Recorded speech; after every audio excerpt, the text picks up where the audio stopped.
কতটা জঘন্য নিকৃষ্ট জাতি হলে বাশার আল আসাদ পালিয়ে যাওয়ার পর এখন পর্যন্ত 500টার মতো স্থাপনা ইসরায়েল হামলা চালিয়েছে।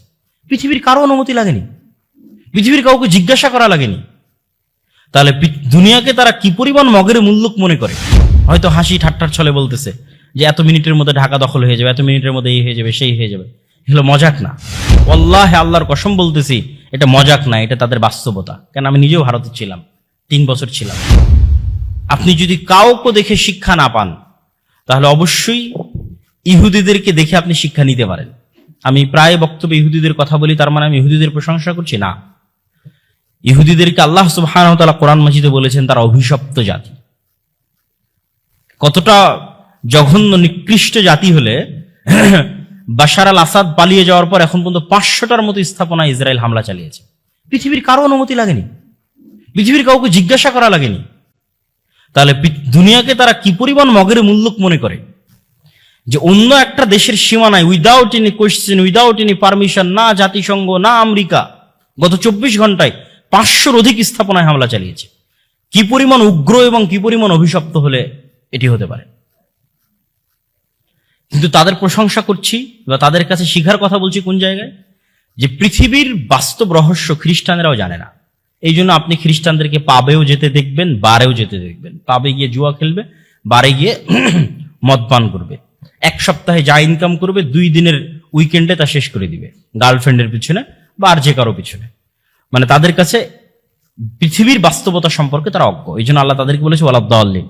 ফলত আপনি তাদের সাথে উঠা বসা করলে আপনি কিছু প্রশ্নবিদ্ধ হবেন না। আপনার মনে হবে যে আমি তো যেমন লাইফ লিড করছি সেও তো তেমন লাইফ লিড করছে। বাট যখন আপনি একটা ইহুদির কাছে যাবেন, আপনার হালালের বিধিবিধানের চেয়ে তোর হালালের বিধিবিধান কঠোর। ও আপনার দেওয়া খাবারও খাবে না, বলবে এটা হালাল না। কি পরিমাণ ওর দিনকে কঠোরভাবে মানতে পারে আপনি একটা ইহুদির সাথে না মিশলে বুঝবেন না। আপনি দাড়ি রাখতে হেজিটেট ফিল করেন, ও চুল পরিমাণ হেজিটেট ফিল করেন। ভাই যে গত 24 ঘন্টায় 500টা জায়গায় বম মারতে হেজিটেট করেনি, ও দাড়ি রাখতে হেজিটেট করবে, চুল পরিমাণ হেজিটেট করে না। কিন্তু আপনি দাঁড়িয়ে আমাকে মনে হয় জঙ্গি বলবে, সন্ত্রাসী বলবে। তাহলে কি পরিমাণ হীনম্মনতায় ভুগে মুসলিম উম্মাহ আপনি কল্পনা করতে পারবেন না একটা ইহুদির সাথে যখন মিশবেন, যে সে কি পরিমাণ কট্টর হতে পারে, কি পরিমাণ অ্যাগ্রেসিভ হতে পারে তার নিজের দিনের উপর, তার নিজের বিশ্বাসের উপর। এবং ওর কাছে পৃথিবীর বাস্তবতা ভিন্ন। ওই আর একটা খ্রিস্টানের মতো না যে খাবো দাবো ফুর্তি করবো শেষ করবো, এটা না। নির্দিষ্ট একটা লক্ষ্য আছে, নির্দিষ্ট একটা উদ্দেশ্য আছে। পৃথিবী জয় করতে হবে, পৃথিবী শাসন করতে হবে। আমরা একমাত্র পৃথিবীর প্রভু, আমরা হচ্ছে চোজেন বাই দ্য গড, আল্লাহ কর্তৃক বাছাইকৃত, বাকি সব আমাদের গোলাম। নাউজুবিল্লাহি মিন যালিক। এই জন্য বাকি কাউকে হত্যা করা গুনাহ মনে করে না। তো কিন্তু ওদের কাছে গেলে আপনি ধাক্কা খাবেন। ইহুদিদের কাছে গেলে আপনার মনে প্রশ্ন আসবে যে সারা পৃথিবী থেকে আমাকে শেখানো হলো যে আমার সন্তান হতে হবে, ছেলে হোক মেয়ে হোক 2টি, কিন্তু প্রত্যেকটা ইহুদির কেন 7টা 8টা 10টা করে সন্তান?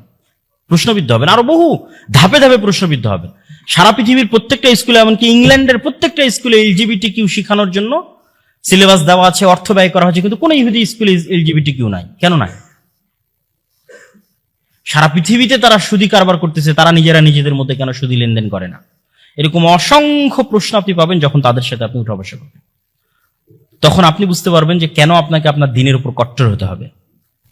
মুসলমানরা যদি বেশি সেকুলার হতে চায়, এখন যে পরিমাণ যে সেকুলার দেখায় নিজেদেরকে যে আমরা অনেক উদার, আমার এক গালে মারলে আমরা আর এক গাল পেতে দেই, ঠিক আছে ভাই, এ গালও একটু মেরে নেন, এইটা দিয়ে সামনের পৃথিবী চলতে পারবেন না। আপনার পার্শ্ববর্তী দেশ একটা ভ্রান্ত মতবাদের উপর কট্টর, যে কোনো প্রকার লজিকে এটি ভ্রান্ত। সেই ভ্রান্ত মতবাদের উপর সে কট্টর। কতটা কট্টর আপনারা পেপার পড়ছেন, নিউজ পেপার পড়ছেন, পড়ে আপনারা ফেসবুকে মজাক করতেছেন। বাট আল্লাহর কসম বলতেছি, এটা মজাক না, এটা তাদের বাস্তবতা। কেন আমি নিজেও ভারতে ছিলাম, 3 বছর ছিলাম। এটিকে তারা অন্তর দিয়ে কট্টরভাবে বিশ্বাস করে। কিন্তু আমরা মনে করতেছি না, এই তো মজাক। হয়তো হাসি ঠাট্টার ছলে বলতেছে যে এত মিনিটের মধ্যে ঢাকা দখল হয়ে যাবে, এত মিনিটের মধ্যে এই হয়ে যাবে, সেই হয়ে যাবে। এগুলো মজাক না। তারা ওইভাবেই কট্টরভাবে বিশ্বাস করে অখণ্ড ভারতের থিওরিতে। ঠিক ইহুদিরা তাদের নিজ দিনের উপর কট্টর, এবং বহু ইউরোপিয়ান কান্ট্রিতে ডানপন্থী কট্টর খ্রিস্টানেরা ক্ষমতায় আসতেছে।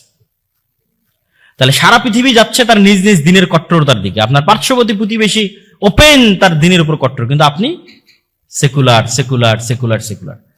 আপনি টিকতে পারবেন না, পরাধীন হয়ে যাবেন। আপনি স্বাধীন থাকতে হলে আপনাকে অবশ্যই আপনার দিনের উপর কট্টর হতে হবে, এবং এটাতে ভয় পাওয়া যাবে না, কম্প্রোমাইজ করা যাবে না। এটা কম্প্রোমাইজ করা হচ্ছে গোলামদের স্বভাব। আমরা যেহেতু 190 বছর ব্রিটিশদের গোলামি করেছি, ফলত ওইটা আমাদের রক্তে রক্তে মিশে আছে। তো সম্মানিত উপস্থিতি, আমি আমার বক্তব্য দীর্ঘায়িত করতে চাই না, আমি 2-1 মিনিটের প্রশ্ন উত্তরের জন্য দিতে চাই। সংক্ষিপ্ত আলোচনায় যেটি বুঝাতে চাইলাম যে সময়ের গুরুত্বের বিষয়ে আমাদের কোরআনে, আমাদের হাদিসে যেই পরিমাণ আয়াত এবং হাদিস আছে, আমাদের অতীত সালাফে সালেহিন যে পরিমাণ সময়কে কাজে লাগিয়েছে, এখনকার মুসলিম উম্মাহ সবচেয়ে বেশি সময় নষ্ট করতেছে, না দিনই না দুনিয়াবি। আমরা দুনিয়াবি জগতেও পিছিয়ে। আপনি বাংলাদেশের শিক্ষার সাথে ভারতের শিক্ষার তুলনা করেন। ভারতের যে অঞ্চলগুলো, বিশেষ করে বেঙ্গলোর, সেকেন্ড সিলিকন ভ্যালি এই সাবকন্টিনেন্টে, এগুলো পরিশ্রম ছাড়া হচ্ছে না। অবশ্যই সময়কে কাজে লাগানোর মাধ্যমে তারা এগিয়ে যাচ্ছে। আর আমরা এই দল ওই দল, রাজনীতি, মারামারি, গন্ডগোল, ক্ষমতা, কামড়াকামড়ি, এই করতে করতেই দিন শেষ। 2-3টা জিনিসের পিছনে আমাদের যুবক সমাজ বেশি সময় নষ্ট করতেছে, যা বক্তব্যের মধ্যে তুলে ধরলাম। আবারও সামারি বলি। 1, ডিভাইস অ্যাডিকশন, তথা মোবাইল বা এই জাতীয় Facebook, YouTube, Twitter, Instagram, TikTok সময় নষ্ট। 2, নেশাদার দ্রব্যের মধ্যে সময় নষ্ট। 3, পাওয়ার প্র্যাকটিস তথা রাজনীতি, গণতান্ত্রিক রাজনীতি। এই গণতান্ত্রিক রাজনীতি ক্ষমতার নেশা যার মধ্যে একবার পেয়ে বসে, ওইটাও আর এক নেশার মতো, ওটাও আর এক আফিমের মতো। সেখান থেকে বেরিয়ে আসতে পারে না, একাডেমিক লাইফে ফোকাস করতে পারে না। ফলত আমাদের দেশের কোনো ইউনিভার্সিটি থেকে ওরকম যোগ্য স্টুডেন্ট, যারা ওই একাডেমিক জগতে সর্বোচ্চ পর্যায়ে পৌঁছে যাবে এরকম ভূমিকা রাখার মতো স্টুডেন্ট বের হয় না। আপনি কল্পনা করতে পারেন, যেই দিন বাংলাদেশে এই কোন এক বিশ্বকাপের ফাইনাল খেলা ঢাকা বিশ্ববিদ্যালয়ের রাজু ভাস্কর্যে বা টিএসসি চত্বরে হাজার হাজার ছাত্র একত্রিত হয়ে দেখছে, তখন আমি ইংল্যান্ডে, আমি তখন ইউনিভার্সিটি অফ ডান্ডি স্টুডেন্ট। কিন্তু ডান্ডিতে বুঝাই যাচ্ছে না যে আজকে এরকম একটা ফাইনাল বিশ্বকাপ হচ্ছে, এবং কোন ইউনিভার্সিটি, না অক্সফোর্ড না ক্যামব্রিজ, যেখানে হাজার হাজার স্টুডেন্ট একত্রিত হয়ে খেলা দেখবে।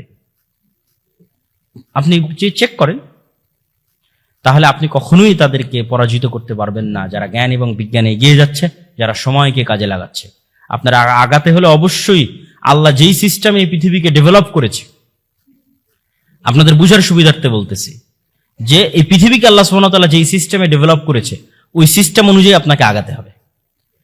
আর ওই সিস্টেম অনুযায়ী আগাতে গেলে আল্লাহ সুবহানাহু ওয়া তাআলা দেখেন না যে কে মুসলিম কে মুমিন। চেষ্টা করার পর আল্লাহ দেখেন মুসলিম মুমিন, কিন্তু চেষ্টা করার আগ পর্যন্ত, ঠিক আছে এই বাটন চাপ দিলে এই মোবাইলে লাইট জ্বলবে, তো পৃথিবীতে এই কাজটা করলে আপনি ধনী হবেন। ওই কাজটা যদি মুমিন করে, মুসলিম করে, কাফির করে, আল্লাহ বাধাগ্রস্ত করেন না, আল্লাহ তাকে ধনী করে দেন। এই কাজটা করলে আপনি ক্ষমতায় যাবেন, ওটা যে করে আল্লাহ সুবহানাহু ওয়া তাআলা তাকে ক্ষমতায় যাওয়ার রাস্তা করে দেয়। তো ওই বাটনগুলো তো আপনাকে চাপতে হবে, ওই চেষ্টা তো আপনাকে করতে হবে, নাহলে তো আপনি গোলামি থাকবেন। কিন্তু ওই বাটন চাপার পর, চেষ্টা করার পর দেখবেন যে আরেকজন 100তে 100 চেষ্টা করতেছে, আপনি 100তে 90 চেষ্টা করতেছেন। আর আরেকজনের সক্ষমতা 100তে 100, আপনার সক্ষমতা 100তে 50, তারপর আল্লাহ আপনাকে বিজয়ী করে দিবে, তখন আপনি আল্লাহর সাহায্য পাবেন। কিন্তু ঘরে বসে সময় নষ্ট করে, ঠিক আছে, এইভাবে ফালতু পরস্পর বিরোধী অন্তর্দ্বন্দ্ব, অন্তর্কলহ, মারামারি, গন্ডগোল, নেশাদার দ্রব্য ইত্যাদির মধ্যে গিয়ে কখনোই আপনারা স্বাধীন হতে পারবেন না, মুক্তি পাবেন না। ওয়াল আসর ইন্নাল ইনসানা লাফি খুসর, সময়ের শপথ, নিশ্চয় প্রত্যেক মানুষ ক্ষতির মধ্যে নিমজ্জিত আছে। এই আয়াতটি বা এই সূরাটি যদি আপনি আরো সহজভাবে বুঝতে চান, তাহলে এভাবে বুঝুন, সময়ের শপথ, নিশ্চয় প্রত্যেক মানুষ সময় নষ্ট করে। ওয়াল আসর ইন্নাল ইনসানা লাফি খুসর, সময়ের শপথ, নিশ্চয় প্রত্যেক মানুষ ক্ষতির মধ্যে নিমজ্জিত আছে। আর আপনার বুঝার সুবিধার্থে আপনি স্পষ্টভাবে বুঝে নিতে পারেন, এবং এটি ভুল ব্যাখ্যা নয়, সঠিক ব্যাখ্যা। সময়ের শপথ, নিশ্চয় প্রত্যেক মানুষ কি করে? সময় নষ্ট করে। সময় নষ্ট করে না কারা? ইল্লাল্লাযীনা আমানু ওয়া আমিলুস সালিহাত ওয়া তাওয়াসাউ বিল হাক্কি ওয়া তাওয়াসাউ বিস সবর। সময় নষ্ট করে না তারা যারা ঈমান আনয়ন করে, সৎ কাজ করে, পরস্পরকে সত্যের দিকে দাওয়াত দেয়, পরস্পরকে ধৈর্যের দিকে দাওয়াত দেয়। তাহলে আপনি হয়তো মনে করতে পারেন যে আমার কি তাহলে বাংলাদেশ কৃষি বিশ্ববিদ্যালয়ে অধ্যয়ন সময় নষ্ট? শুধু কি তার সময়টুকুই কাজে লাগে যে সালাত আদায় করছে, যে কোরআন তেলাওয়াত করছে, আর বাকি সকলেই সময় নষ্ট করছে। আল্লাহ সুবহানাহু তাআলা এমন শব্দ ব্যবহার করেছেন যা খুবই ব্যাপক, যে সৎ আমল করে। আল্লাহ সুবহানাহু তাআলা যদি শুধু সালাত, সিয়াম, হজ, যাকাতকে বুঝাতেন, তাহলে তিনি বলতে পারতেন যে অত্যাধিক আমল করে। আপনি কোরআনে কোথাও পাবেন না যে আল্লাহ সুবহানাহু তাআলা জান্নাতে যাওয়ার জন্য অত্যাধিক আমলকে শর্তযুক্ত করেছেন। প্রত্যেক জায়গায় আল্লাহ সুবহানাহু তাআলা শর্তযুক্ত করেছেন সৎ আমলকে। তো সৎ কাজ কোনটা? তো সৎ কাজ অত্যন্ত ব্যাপক। আপনি যদি বাংলাদেশ কৃষি বিশ্ববিদ্যালয়ে সততার সাথে পড়াশোনা করেন, এটিও সৎ কাজ। সততার সাথে শিক্ষকতা করেন, এটিও সৎ কাজ। বিষয়টা নির্ভর করবে আপনার নিয়তের উপর, বিষয়টা নির্ভর করবে আপনার কাজের সততার উপর। আপনি কি নিয়তে পড়াশোনা করছেন এবং আপনি সৎভাবে পড়াশোনা করছেন কিনা, কি নিয়তে শিক্ষকতা করছেন, সৎভাবে করছেন কিনা। আপনি ব্যবসা করলে কি নিয়তে করছেন, সৎভাবে করছেন কিনা। একজন ব্যবসায়ী ব্যবসা করছে, সে অনেক টাকা ইনকাম করার পর দুবাইয়ে গিয়ে বাড়ি কিনবে, তারপরে যত অশ্লীলতা, নেশাদার দ্রব্য আছে, পৃথিবীতে আরাম এবং আয়েশের অবৈধভাবে যত মাধ্যম আছে, সবগুলো থেকে সে এন্টারটেইনমেন্ট, বিনোদন গ্রহণ করবে। এটি হচ্ছে তার ব্যবসা বা অত্যাধিক টাকা ইনকামের নিয়ত। তাহলে অবশ্যই সে কি করছে? ইন্নাল ইনসানা লাফি খুসর, প্রত্যেক মানুষ সময় নষ্ট করতেছে, সে আসলে সময় নষ্ট করতেছে। আর যদি সে তার নিয়ত পরিবর্তন করে নেয় যে না, সে অত্যাধিক ইনকাম করে দেশ ও জাতির উপকারের জন্য, আত্মীয় স্বজনের উপকারের জন্য, গরিব মিসকিনের উপকারের জন্য, ইয়াতিম অসহায়ের কল্যাণের জন্য, নিজের সন্তান সন্ততি এবং স্ত্রী পুত্রের কল্যাণের জন্য ব্যয় করবে, তাহলে অবশ্যই যদি সততার সাথে সে ব্যবসা করে থাকে, তাহলে পুরো সময়টা তার কাজে লাগতেছে। এই জন্য ইবনুল কাইয়িম রাহিমাহুল্লাহ সময়ের গুরুত্ব বুঝাতে গিয়ে বলেছেন যে পৃথিবীতে বহু মানুষ 60 বছর, 70 বছর, 80 বছর, 100 বছর জীবন যাপন করবে, কিন্তু কিয়ামতের মাঠে দেখবে সে জীবন যাপন করেছে মাত্র 1 মাস, সে জীবন যাপন করেছে মাত্র 1 ঘন্টা, সে জীবন যাপন করেছে মাত্র কয়েক সেকেন্ড। এটি কিভাবে? ততটুকুই কাউন্ট হবে যতটুকু সৎ, বাকি সব তো সময় নষ্ট। ফলত সে বেঁচেছে 60 বছর, জীবন যাপন করেছে 100 বছর, কিন্তু প্রকৃত অর্থে সে বেঁচে ছিল, পৃথিবীতে জীবন যাপন করেছিল মাত্র 1 মাস। মানে যতটুকু সময় সে সৎভাবে ব্যয় করেছে, সময় নষ্ট করেনি, অতটুকুই তার প্রকৃত জীবন। এই জন্য ইবনুল কাইয়িম রাহিমাহুল্লাহ বলেছেন যে মানুষের জীবনের অপর নামই হচ্ছে সময়। মানুষ পৃথিবীতে কোনো স্থানে বসবাস করে না, বরং সময়ের মধ্যে বসবাস করে। এই ময়মনসিংহ বাংলাদেশ কৃষি বিশ্ববিদ্যালয়ে 1964 সালে যিনি ছিলেন, তিনি এখন নাই, কিন্তু এই বিশ্ববিদ্যালয় তো আছে, প্লেস তো আছে। তাহলে তিনি বসবাস করেছেন এই বিশ্ববিদ্যালয়ে না ওই সময়ে? ওই সময়ে। আমরা এখন এখানে আছি, আমরা এক সময় চলে যাব, কিন্তু এই বিশ্ববিদ্যালয় প্লেস তো থাকবে। আজ থেকে 100 বছর পর এখানে এসে কেউ পড়বে। তাহলে আমরা আসলে এই বিশ্ববিদ্যালয়ে বসবাস করেছি না এই সময়ের মধ্যে বসবাস করছি? সময়ের মধ্যে বসবাস করছি। মানুষ হচ্ছে মহাকালের গর্ভে হারিয়ে যায়। লক্ষ লক্ষ কোটি কোটি বছরের যে পৃথিবী, এই পৃথিবীর যে আল্লাহ সুবহানাহু ওয়া তাআলা একটা টাইম লিমিটেড করে সৃষ্টি করে দিয়েছেন। আল্লাহ সুবহানাহু ওয়া তাআলা কিন্তু সময়ের ঊর্ধ্বে। এই জন্য সময় কেন্দ্রিক যে প্রশ্নগুলো, এগুলো আল্লাহ সুবহানাহু ওয়া তাআলার সাথে সম্পৃক্ত নয়, করাই উচিত না, অযৌক্তিক প্রশ্ন। যে কেউ বলে লাইলাতুল কদর যদি এখানে হয় তাহলে ওখানে কিভাবে হবে, ইত্যাদি ইত্যাদি। আল্লাহ যদি নিচের আসমানে নেমে আসেন তাহলে ওখানে কিভাবে আসবেন? ভাই, আপনি যেটাকে দেখতেছেন রাত, এটা আপনার দৃষ্টিকোণ থেকে অত্যন্ত স্বল্প একটা পরিসরে। মহাশূন্য সম্পর্কে যারা জানে যে আমরা যেই পৃথিবী নামক গ্রহের মধ্যে বসবাস করছি, এখান থেকে যদি আমরা মহাশূন্যের দিকে যাত্রা করি, তাহলে ধীরে ধীরে সৌরজগৎ পার হওয়ার পর ধীরে ধীরে গ্যালাক্সি, মিল্কি ওয়ে গ্যালাক্সি, সেটি পার হওয়ার পর এরকম আরো লক্ষ কোটি গ্যালাক্সি, ওই লক্ষ কোটি গ্যালাক্সির মধ্যে এরকম শত শত গ্রহ, উপগ্রহ, নক্ষত্র আছে যেগুলো পৃথিবীর মতো বা পৃথিবীর চাইতেও বড়। এবং বিজ্ঞানীদের আবিষ্কার অনুযায়ী তারাও জানে না যে মহাশূন্যের কত পার্সেন্ট তারা আবিষ্কার করতে পেরেছে। বাকি সব ডার্ক, অন্ধকার, তাদের আবিষ্কারের বাইরে। সুতরাং সময় বিষয়টি আমাদের সাথে অত্যন্ত আপেক্ষিক। এটির সাথে আপনি কখনোই আল্লাহ সুবহানাহু ওয়া তাআলার সত্তা এবং ইসলামের অন্যান্য যে গায়েব বা অদৃশ্যের যে খবরগুলো আছে সেগুলোকে সম্পৃক্ত করতে পারেন না। আল্লাহ সুবহানাহু ওয়া তাআলা একটা টাইম, আল্লাহ সুবহানাহু ওয়া তাআলার একটা সৃষ্টি, সময় আল্লাহর একটা সৃষ্টি। আল্লাহ এটিকে সৃষ্টি করে ছেড়ে দিয়েছেন, এটি এক সময় শেষ হয়ে যাবে। এটি যে সময় শেষ হয়ে যাবে তখন কিয়ামত হবে, এবং কিয়ামতের পরের যে সময় হবে সেই সময় আমাদের এই সময়ের 50,000 বছরের মতো একটা দিন হতে পারে। হাদিসের বিভিন্ন ভাষায় বোঝা যায়। সুতরাং সময়টা অনেক আপেক্ষিক। তো আমি যেটি বলছিলাম আর কি, যে আমরা বসবাস করি সময়ের মধ্যে, অতএব আমাদের জীবনের অপর নাম আসলে সময়। অতএব আমরা যতটুকু সময় কাজে লাগাই অতটুকুই আসলে আমাদের জীবন, আর যতটুকু আমরা কাজে লাগাই না অতটুকু আসলে আমাদের জীবন বা লাইফ নয়, বরং বৃথা, নষ্ট, অপচয়।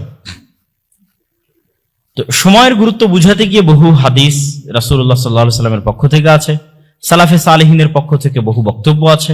যেমন রাসূলুল্লাহ সাল্লাল্লাহু আলাইহি ওয়াসাল্লামের একটা হাদিস, নি'মাতানি মাগবুনুন ফীহিমা কাসীরুম মিনান নাস, আস-সিহহাতু ওয়াল ফারাগ। পৃথিবীতে এমন দুটি আল্লাহর নেয়ামত আছে যেই দুটি নেয়ামত সম্পর্কে অধিকাংশ মানুষ গাফেল থাকে, অসচেতন থাকে, মূল্যায়ন করতে পারে না। এক, আল্লাহর প্রদত্ত পৃথিবীর অনেক বড় একটি নেয়ামত হচ্ছে সুস্বাস্থ্য। আমরা যে এখন সুস্থ আছি এটি কার নেয়ামত? আল্লাহ সুবহানাহু ওয়া তাআলার নেয়ামত। এটিকে মানুষ মূল্যায়ন করা জানে না, আল্লাহর নবী বলছেন। দুই, অবসর সময়কে মানুষ মূল্যায়ন করা জানে না। আল ফারাগ মানে অবসর সময়। এই জন্য অন্য একটি হাদিসে রাসূলুল্লাহ সাল্লাল্লাহু আলাইহি ওয়াসাল্লাম বলেছেন যে তোমরা 5টি বিষয়ের পূর্বে ইগতানিম খামসান ক্বাবলা খামসিন, 5টি বিষয়ের পূর্বে 5টি বিষয়কে তোমরা গুরুত্ব দাও। হায়াতাকা ক্বাবলা মাউতিক, মৃত্যুর পূর্বে জীবিত যে আছো এটিকে গুরুত্ব দাও, মূল্যায়ন করো। ওয়া সিহহাতাকা ক্বাবলা সাকামিক, অসুস্থ হওয়ার পূর্বে সুস্থ যে আছো এটিকে গুরুত্ব দাও। ওয়া ফারাগাকা ক্বাবলা শুগলিক, এখন যে ফ্রি আছো, অবসর আছো, এই অবসর সময়কে গুরুত্ব দাও ব্যস্ত হওয়ার পূর্বে। ওয়া শাবাবাকা ক্বাবলা হারামিক, আর বৃদ্ধ হয়ে যাওয়ার পূর্বে যৌবন যে যুবক যে আছো এই যুবক সময়টাকে গুরুত্ব দাও। ওয়া গিনাকা ক্বাবলা ফাকরিক, আর হাতে যদি সচ্ছলতা থাকে তাহলে দারিদ্রতা আসার পূর্বে সেই সচ্ছলতাকে গুরুত্ব দাও। যদিও দিন শেষে এই প্রত্যেকটা বিষয় সময়ের সাথেই কানেক্টেড। আপনার যৌবন, আপনার বার্ধক্য সেটিও সময়ের সাথে কানেক্টেড। আপনার ব্যস্ততা, আপনার অবসর সেটিও সময়ের সাথে কানেক্টেড। তো সবকিছুই সময়ের সাথে সম্পৃক্ত। আপনার সুস্থ আছেন, অসুস্থ হবেন, সবই সময়ের সাথে সম্পৃক্ত। তারপরও রাসূলুল্লাহ সাল্লাল্লাহু আলাইহি ওয়াসাল্লাম ভিন্নভাবে এই 5টি জিনিসকে মূল্যায়নের জন্য আমাদেরকে বলেছেন। আর সময়ের মধ্যে পৃথিবীর সবচেয়ে গুরুত্বপূর্ণ সময়, যেই সময়টা কখনোই অলসতায় কাটানো উচিত নয়, সেটি হচ্ছে ফজরের পরের সময়। রাসূলুল্লাহ সাল্লাল্লাহু আলাইহি ওয়াসাল্লাম বলেন, আল্লাহ সুবহানাহু ওয়া তাআলা আমার উম্মতের জন্য বরকত রেখেছেন ফি বুকুরিহা, সকালে। আমার উম্মতের জন্য আল্লাহ সুবহানাহু ওয়া তাআলা বরকত রেখেছেন কখন? সকালে। এই জন্য সালাফে সালেহিনের পক্ষ থেকে বর্ণিত আছে যে লা ইয়ানামুনা বা'দা সালাতিল ফজর।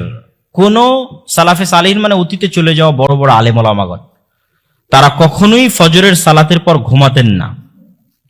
যদি কখনো লম্বা সফর বা রাত জাগার মতো কোনো কাজ করতেন তাহলে ফজরের সালাতের পর ইয়ান্তাজিরুনা ইলা তুলু'ইশ শামস, ফজরের সালাতের পর অপেক্ষা করতেন সূর্য ওঠা পর্যন্ত। সূর্য উঠলে ঘুমিয়ে যেতেন। মানে কারো যদি বিশ্রামের দরকার হয় সকালে, তাহলে সে ফজরের পর কি উঠা পর্যন্ত অপেক্ষা করবে? সূর্য ওঠা পর্যন্ত অপেক্ষা করবে। কিন্তু দেখবেন যে আমাদের লাইফস্টাইল, পুরো মুসলিম উম্মার লাইফস্টাইল চেঞ্জ হয়ে গেছে। পাশ্চাত্য বা ওয়েস্টার্ন কালচার কর্তৃক প্রভাবিত হয়ে আমরা দিন দিন, এবং মোবাইলের মতো ডিভাইসের সাথে আমাদের যে অ্যাডিকশন, আসক্তি, এই আসক্তির কারণে আমরা রাতকে গভীর থেকে গভীরতর করছি। আর সকালে অবশ্যই শতভাগ ছাত্রের কত পার্সেন্ট ছাত্র সকালে ফজরের পর জেগে থাকে আল্লাহ সুবহানাহু ওয়া তাআলা ভালো জানে, বা পুরো মুসলিম উম্মার একই অবস্থা। অথচ ঘুমানোর সুন্নাতের ক্ষেত্রে রাসূলুল্লাহ সাল্লাল্লাহু আলাইহি ওয়াসাল্লাম বলেছেন যে এশার পরে কোনো কথা হবে না, এশার পরে ঘুমিয়ে যেতে হবে। আমরাও বিজ্ঞানী যারাই যে কোনো, এখানে ডাক্তারও বক্তব্য দিয়েছেন, তাদের কাছে জিজ্ঞেস করতে পারেন। যে কোনো ডাক্তারের কাছে গেলে ডাক্তারেরা আপনাকে সকাল সকাল ঘুমানোর পরামর্শ দিবে। মানুষের ঘুমের সবচেয়ে গভীর সময়টা রাত 9টা, 10টা, 11টার মধ্যে পার হয়ে যায়, এবং ওই রাতে আগে উঠার জন্য বলবে। আর এটি সবচেয়ে স্বাস্থ্যসম্মত। আমাদের নবী মুহাম্মদ সাল্লাল্লাহু আলাইহি ওয়াসাল্লাম এশার পর পর দ্রুত ঘুমিয়ে যেতেন, আর ওই রাতে আগে উঠতেন, আগে উঠে তাহাজ্জুদের সালাত আদায় করতেন। তাহাজ্জুদের সালাত বা রাতে উঠে সালাত 2 রাকাত হলেও মানুষের জীবনে বৈপ্লবিক পরিবর্তন ঘটাতে পারে। মানুষ যদি পৃথিবীর মহা থেকে মহা সফলতম কাজ করতে চায় এবং আল্লাহ সুবহানাহু ওয়া তাআলার রহমত এবং বরকতের সাথে করতে চায় এবং সফল হতে চায়, তাহলে সে রাতের শেষ অংশের কোনো বিকল্প নেই, যেটি আল্লাহ সুবহানাহু ওয়া তাআলা তার রাসূলকে উদ্দেশ্য করে বলেছেন যে অচিরেই আমরা আপনার প্রতি কওলান সাকিলা, অনেক ভারী একটি কিতাব আপনার প্রতি অবতীর্ণ করব। ফাতাহাজ্জাদ বিহি নাফিলাতাল লাক, অচিরেই আল্লাহ সুবহানাহু ওয়া তাআলা আপনাকে গুরু দায়িত্ব প্রদান করবেন। ওই গুরু দায়িত্ব পালন করার জন্য আপনার জন্য হালকা হয়, সহজতর হয়, এই জন্য আপনি অভ্যাসী হন রাতে সালাত আদায় করতে। অল্প থেকে অল্প পরিমাণ আপনি রাতে সালাত আদায় করতে অভ্যাসী হন, যাতে আল্লাহ আপনার প্রতি যে বিশাল কিতাব অবতীর্ণ করছে সেটি বহন করা, এটি মানুষের মাঝে প্রচার করা এবং রিসালাতের এই গুরু দায়িত্ব পালন করা আপনার জন্য যাতে সহজ হয়। এবং বর্তমান পৃথিবীতেও যারা সাকসেসফুল সফল মানুষ আছে, তাদের অধিকাংশের 90% অধিকাংশের আপনি ঘুম থেকে উঠার ডাটা যদি চেক করেন গুগলে সার্চ দিয়ে, যে তারা কখন ঘুম থেকে উঠে, তাহলে আপনি দেখবেন যে বেশিরভাগ আপনাদের সেকুলার দৃষ্টিভঙ্গি অনুযায়ী যাদেরকে আমরা সাকসেসফুল মনে করছি, ইসলামিক পয়েন্ট অফ ভিউ থেকে নয়, সেকুলার পয়েন্ট অফ ভিউ থেকে যাদেরকে সাকসেসফুল মনে করছি দুনিয়াবী জীবনে, তারাও তাদের রুটিনে সকালে উঠাকে গুরুত্ব দেয়। তারা সালাত আদায় করুক অথবা না করুক, ভোর 5টা, ভোর 6টা, যে যত দ্রুত সম্ভব উঠার চেষ্টা করে। আর অস্ট্রেলিয়াতে এটা সম্পূর্ণ জাতিগত কালচার, যে অস্ট্রেলিয়ানরা জাতিগতভাবে দ্রুত ঘুমাতে যায়, জাতিগতভাবে দ্রুত সকালে উঠে। আপনি যে কোনো অস্ট্রেলিয়ার প্রবাসীকে আমার এই কথা কল দিয়ে, ফোন দিয়ে জিজ্ঞেস করে যাচাই করতে পারেন যে অস্ট্রেলিয়ানরা জাতিগতভাবে দ্রুত ঘুমাবে, 10টা 11টার মধ্যে ঘুমিয়ে যাবে, আর সকাল 4টা 5টা 6টার মধ্যে উঠবে। সম্মানিত উপস্থিতি, তো আমাদের প্রোডাক্টিভিটি, আমাদের ইয়াং জেনারেশনের প্রোডাক্টিভিটি নষ্ট হচ্ছে কেন? সময়কে সঠিকভাবে কাজে লাগাতে না পারার কারণে। আর এই প্রোডাক্টিভিটি নষ্ট হওয়ার ফলে, যেমন রাসূলুল্লাহ সাল্লাল্লাহু আলাইহি ওয়াসাল্লামের যে হাদিসগুলো, ফজরের সালাত কেন্দ্রিক যে হাদিসগুলো আছে, সেই হাদিসগুলো যদি পড়েন তাহলে আপনি প্রোডাক্টিভিটির একটা কিছু হলেও আলামত সেই হাদিসগুলোতে পাবেন।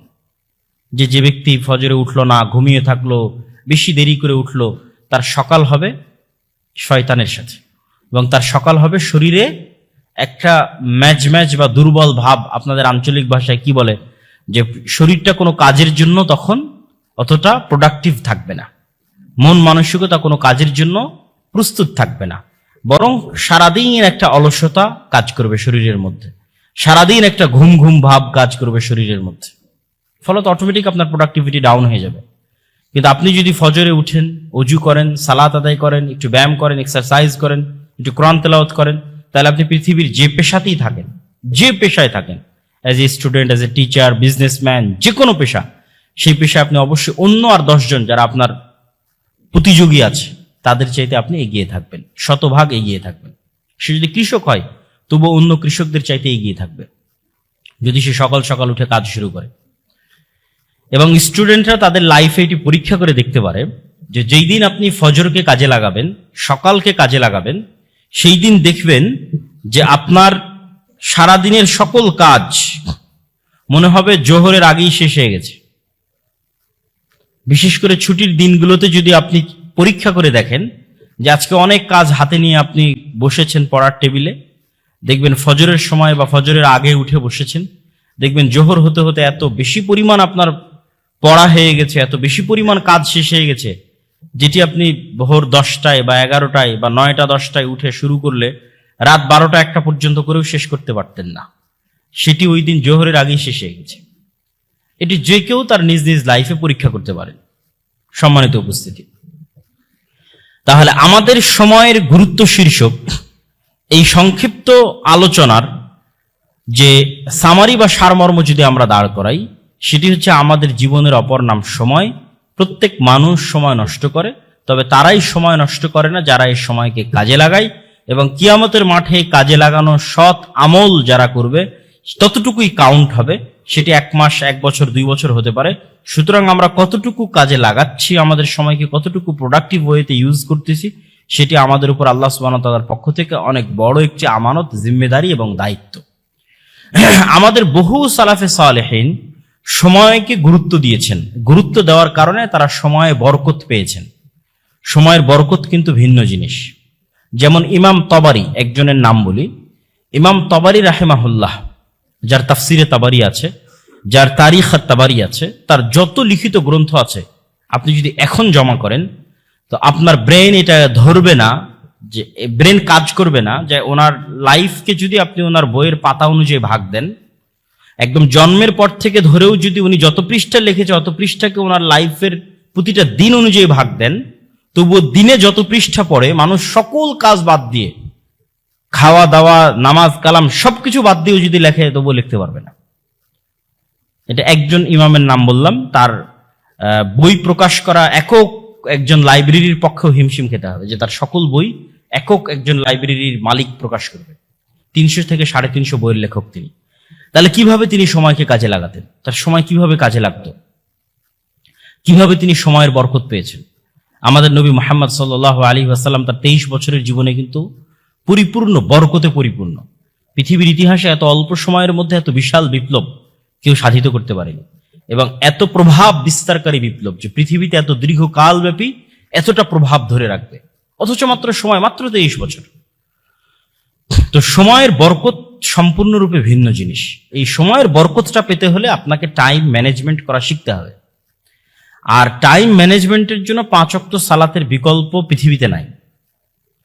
যে টাইম ম্যানেজমেন্টের যত টাস্ক, যত টুলস, যত পদ্ধতি, যত ওয়ে যাই বলেন না কেন, 1 নম্বরে থাকবে 5 ওয়াক্ত সালাত, যদি কেউ প্রপারলি সেটিকে প্রয়োগ করতে পারে। প্রত্যেক ওয়াক্তের সালাত আপনার জন্য একটা রিমাইন্ডার হিসেবে কাজ করবে। আপনি হয়তো ক্যারাম বোর্ড খেলায় ব্যস্ত আছেন, হয়তো কোনো একটা দেখা যাচ্ছে বাংলাদেশ ক্রিকেট বা এরকম কোনো একটা ফুটবল খেলা হয়তো দেখছেন, কিন্তু আপনি সালাতকে টপ প্রায়োরিটি দেন। যদি এই কাজগুলো ঠিক না, কিন্তু দেখবেন ওই যে সালাতের জন্য আপনি উঠে গেলেন, সালাতটা না থাকলে আপনি এটা ঘন্টার পর ঘন্টা দেখতেই থাকতেন। হয়তো নেটফ্লিক্সে কোনো মুভি দেখছেন, ঘন্টার পর ঘন্টা দেখতেই থাকছেন, সময় নষ্ট হয়ে যাচ্ছে, আপনি বুঝতে পারছেন। কিন্তু সালাতকে যদি টপ প্রায়োরিটি দেন, তাহলে প্রত্যেক ওয়াক্ত সালাত আপনার জন্য রিমাইন্ডার যে আমি এতক্ষণ কি করছিলাম, এখন কি করব। এই প্রশ্নটা করার অন্তত সময় এবং সুযোগ আপনি নিজেকে পাবেন। শয়তান কিন্তু চায় যে আপনি যেন কখনোই নিজেকে এই প্রশ্নটা করার সুযোগ না পান। এটি শয়তানের চাওয়া, যে আপনি কি করছেন, কি করবেন, এই প্রশ্নটা নিজেকে করার সুযোগ যেন আপনি না পান। এই জন্য শয়তান সারা পৃথিবীকে চাকচিক্য দিয়ে সাজিয়ে রেখেছে। অমাল হায়াতুদ দুনিয়া ইল্লা মাতাউল গুরুর।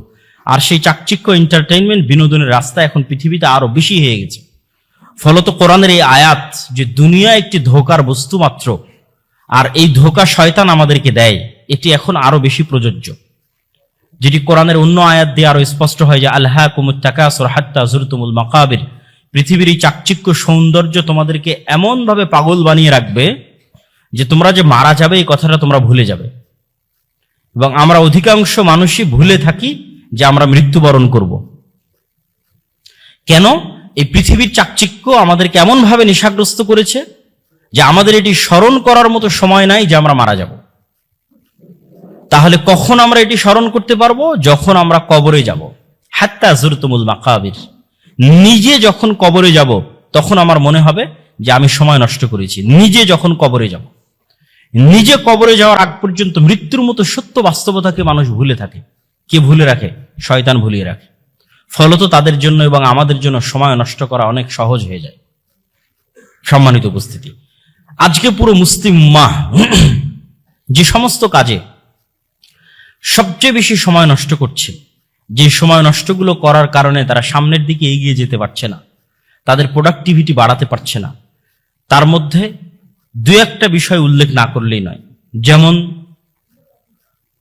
মুসলিম উম্মাহ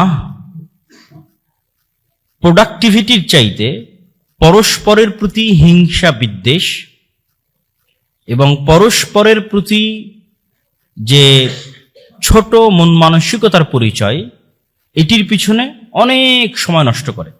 ব্যাকবাইটিং, গিবত, আড্ডা, আলোচনা, গালিগালাজ, বিশেষ করে গণতান্ত্রিক রাজনীতির কারণে মুসলিম উম্মার মধ্যে এই স্বভাবটি ব্যাপকভাবে ভাইরাসের মতো ছড়িয়ে পড়েছে এবং এটিতেই আমরা সবচেয়ে বেশি সময় নষ্ট করি।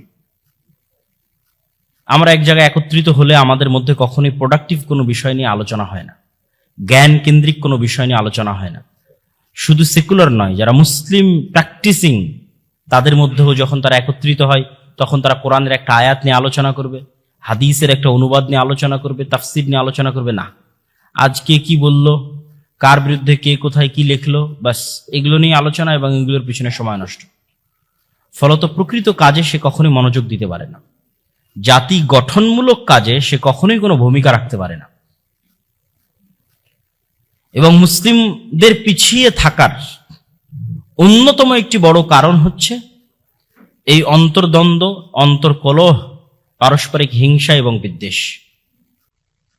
এটি থেকে আমাদের বেরিয়ে আসতে হবে এবং আমাদের মাথায় রাখতে হবে, আমি যে কাজটা করছি এই কাজটা আমার কি উপকারী দিবে, আমার দেশ ও জাতির কি উপকারী দিবে, আমার উম্মাহ মুসলিম উম্মার কি উপকারী দিবে, দিন শেষে কি ভ্যালু অ্যাড করবে, আমার নিজস্ব পার্সোনাল ক্যারিয়ারে কি ভ্যালু অ্যাড করবে, অথবা আমার দেশ, জাতি, আমার ইউনিভার্সিটি, আমার প্রতিষ্ঠান, আমার মুসলিম জাতির ক্যারিয়ারে কি ভ্যালু অ্যাড করবে আমার এই কাজটা। তখন আপনি বুঝতে পারবেন আপনি অনর্থক সময় নষ্ট করছেন না আসলেই প্রকৃত কোনো কাজ করতেছেন। আর মুসলিম উম্মাহ সবচেয়ে বেশি যেই বিষয়টিকে কম গুরুত্ব দিয়ে থাকে আর যেটিকে বেশি গুরুত্ব দেওয়া উচিত সেটি হচ্ছে জ্ঞানার্জন, পড়া, অধ্যয়ন। আমি ইউকেতে প্রায় 1 বছর ছিলাম। সেখানে যখনই যে কোনো দিন যে কোনো বাস, ট্রেন, পার্ক, যেখানেই যাই না কেন, সেখানে কাউকে না কাউকে আপনি দেখবেন বই হাতে আছে এবং বই পড়তেছে। জাতিগত অভ্যাস বই পড়া, এবং তাদের দেখে আমি নিজে অনুপ্রাণিত হতাম যে আমাকেও পড়া উচিত। সফরে বের হয়েছি দেখি আমার হাতেও একটা বই থাকা উচিত। এবং অনেক বই আমি ওই ইউকেতে থাকা অবস্থায় গাড়িতে, ট্রেনে, বিমানে পড়তে পড়তে শেষ করেছি। কিন্তু বাংলাদেশে আসার পর বাংলাদেশে এখন পর্যন্ত কোথাও চোখে পড়েনি যে আরেকটা মানুষ বই পড়তেছে।